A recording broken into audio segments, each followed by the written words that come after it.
네, 안녕하세요. 저는 서울대학교 원자력공학과에서 방사선 계측 관련 연구를 하고 있는 김기현이라고 합니다.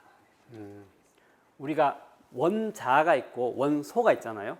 원자라는 건 핵이랑 전자로 구성되어 있는 그런 구조를 원자, 그런 종류들 다 원자라고 하는 건데, 이 원자들이 종류가 여러 가지가 있어요. 그러다 보니까 수소도 있고 산소도 있고 탄소도 있고 이런 식의 여러 가지 원소들이 존재를 하잖아요. 그럼 원자 속에 보면 핵이 있어요.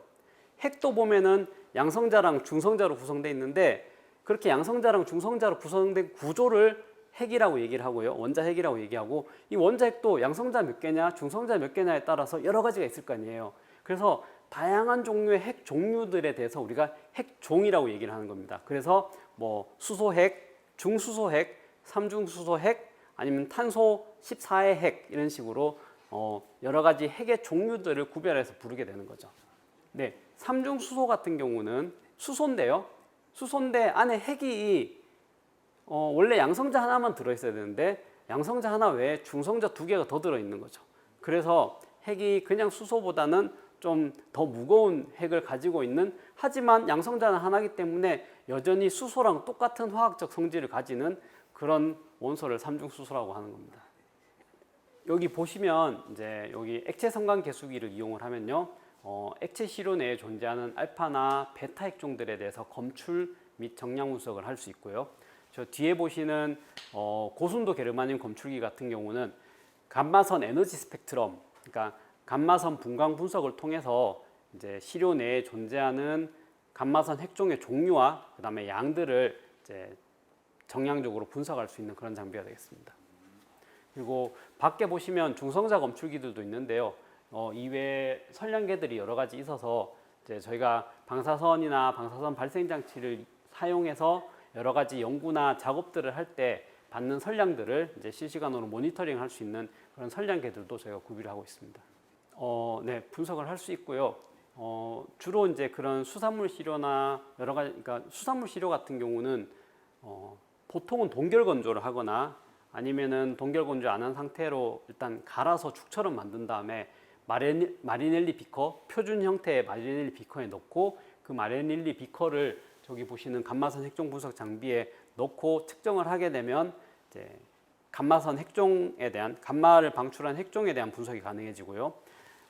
그 외에 이 체내에 존재하는 베타, 주로 삼중수소, 이제 아니면은 카본 14 같은 것들을 검출하고 싶으면 그 시료들을 일부 채취해서 전처리를 한 뒤에 여기 보시는 액체 성간 계술기에 사용되는 칵테일 안에 이제 섞으면은, 그 칵테일 안에 섞었을 때 그 일부 시료 내에서 나오는 방사선들이 이 액체 물질에 닿으면은 빛을 내게 되고, 그 빛을 측정을 함으로써 베타나 알파 핵종들을 검출하고 분석할 수 있게 됩니다.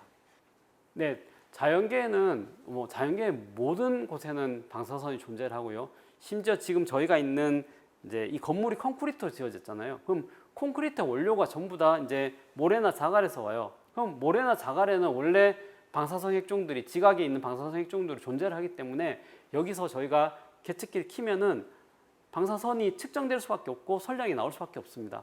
아까 차폐체 보여드렸다시피 그냥 차폐를 하지 않은 상태에서 계측기만 켜도 감마선 스펙트럼에서 꽤 많은 배경 방사선들이 잡히는 것들을 보실 수 있습니다. 우선 기본적으로 측정이라는 게요, 측정 대상이 명확해야 되고, 그 측정 대상에 대해서 우리가 측정하고 싶은 관심량이 무엇냐에 따라서 적절한 측정 방법과 측정 기계들을 사용을 해서 측정을 수행을 해야 되는 겁니다. 그런 입장에서 봤을 때 사실 제가 베타 핵종, 감마 핵종 말씀드렸지만은 베타 핵종을 측정할 수 있는 방법이 다르게 있고요, 감마 핵종을 측정할 수 있는 방법이 다르게 있습니다. 액체를 측정할 수 있는 게 있고 고체를 측정할 수 있는 게 있어요. 마찬가지로 우리가 측정기를 사용하시는 건 좋은데요, 이 측정기가 가지고 있는 한계점이랑 이 측정기가 가질 수 있는 불확도, 그 다음에 이 측정기가 과연 무엇을 측정하고 있는가에 대해서 좀 명확히 인지한 상태에서 이 측정기를 사용하시는 게 바람직하다고 생각이 됩니다. 우선 많은 양을 검출하는 건 쉽습니다. 쉽고 빠르게 할 수 있어요. 왜냐하면 어딜 가나 아무데나 건드려도 다 뭔가 신호는 잡히니까. 하지만 극미량일수록, 적은 양일수록 보다 이제 숙련도가 필요하고 정밀한 분석들이 필요하고 시간이 필요합니다. 이제 그러다 보니까 만약에 이 수산물이 정말로 충분한 방사능을 가지고 있다 치면 아무 계측기나 갖다 대도 어떤 값이들 나올 거예요. 하지만 저희가 지금 논하고 있는 농도 자체가 사실 너무 미량이기 때문에 그냥 일반적인 계측기 가지고는 사실 카운트가 유의미한 정도의 어떤 값을 얻기는 조금은 어려울 수 있습니다. 하지만 만약에 그래도 혹시나 정말 규제 기준을 넘을 정도의 충분한 방사능이 존재를 한다면 그런 계측기로도 값은 나오겠죠. 네, 이게 불안하시잖아요. 이제 불안하시고 만약에 이걸 측정을 한번 해봄으로써 내가 이 마음속에 드는 불안감을 잠재울 수 있다면 제 생각에는 측정을 해보시는 건 좋다고 생각합니다. 이제 다만 이 측정기가 가지고 있는 한계점에 대해서는 좀 명확히 인지를 하셔야 되는데요. 보통 이제 시중에서 구입하실 수 있는 방사선 측정기 같은 경우는 주로 이제 현재 측정기에 들어오고 있는 방사선량 또는 그냥 그 방사선의 개수 정도만 계수할 수 있는 장비인 경우들이 많습니다.